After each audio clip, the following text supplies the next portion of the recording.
Hey people, Eric here with a short video. I just decided to jump on here about something I saw in the news, which is rubbing me the wrong way.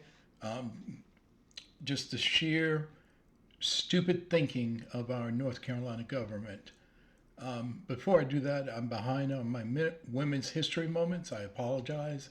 Just had a lot going on with my mentorship training, CPC classes, also other things pertaining to my health, started my walking back and all of that. So getting used to all that and jumbling some things. Again, apologies. I will catch up the women's history. Today is Wednesday. I'm 4 days behind, but don't worry, you're not going to lose those 4 days. Okay? So let's dive in this. So on the news today,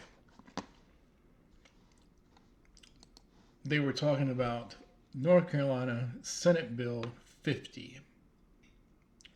I don't know if you all have been looking at this and everything, but it came out of committee, and now the House and the Senate are voting on this and everything. And today, I believe today, the Senate, either the Senate is going to vote for it today or tomorrow.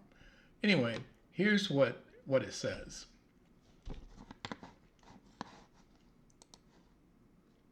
See if I can bring it up. There you go. So, Bill S50, Senate bill. This was done yesterday. The Senate committee substitute to the first edition makes the following changes. Now, let me see if I can blow this up a little bit. There we go. And I'm going to skip down to this right here. This right here. Amends proposed GS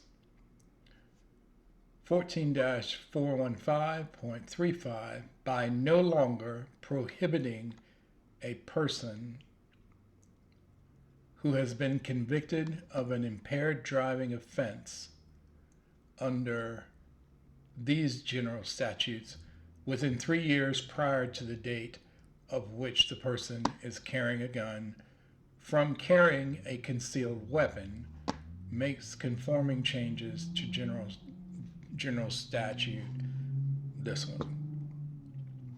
Amends proposed general statute by changing the punishment for carrying a concealed weapon into one in an area prohibited by a rule adopted by the Legislative Services Commission under this general statute concerning the state legislature buildings and grounds in any area prohibited by 18 USC 922 or any other federal law. 3, in a law enforcement or correctional facility.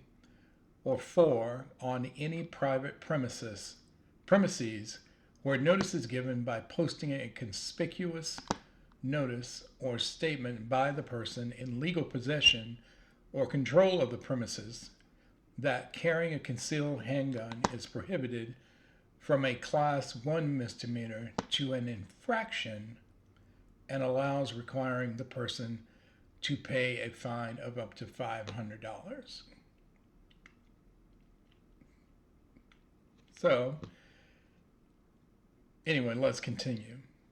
To allow a sheriff to deny a concealed handgun permit to an applicant who has been discharged from the U.S. Armed Forces under dishonorable conditions was under conditions other than honorable.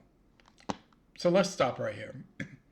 First of all, you're going to deny handgun permit to someone from the military due to a dishonorable discharge, not even defining the conditions of the dishonorable discharge, yet you will allow someone who is convicted of a DUI or any type of impaired driving offense within 3 years to the date of them getting a weapon and carrying it concealed. Really? Really? So a drunk driver can get a concealed handgun, but a member of the armed forces, even though we don't know what the dishonorable discharge is, cannot have a concealed weapon. So let's keep going. And then finally, instead of removing it, to make an exception to the prohibition on willfully and intentionally carrying concealed firearms on the person for handguns carried under Article 54B Concealed Handgun Permit and 54C enacted in this Act of General Statute 14. So essentially, what Senate Bill 50, and there is an identical one as the news reported earlier today in the House, the Senate will vote, and then the House will vote on theirs, and if they pass, it will go to Governor Stein's desk, and my perspective, and the hope that he will veto it.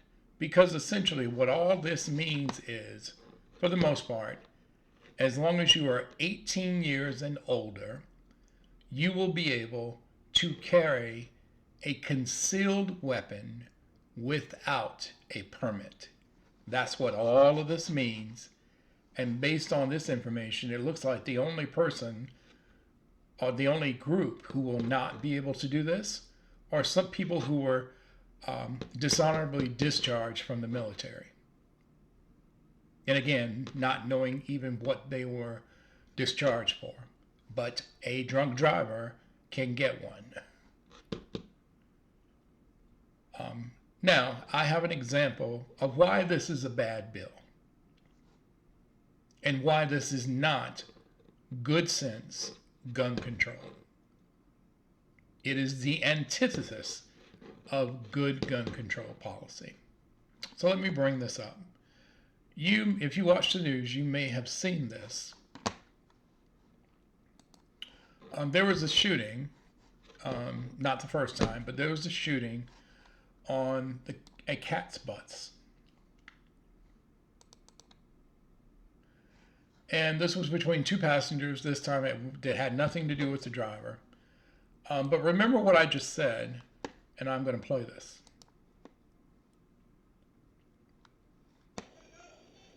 This video on board a Cat's bus last month captures what police say was a politically fueled argument that takes a tense turn when the man with the white headphones, who police identified as Isaiah Johnson, pulls out a pistol. The pair continue to argue before police say Johnson points the gun at him and moments later fires a shot at his feet.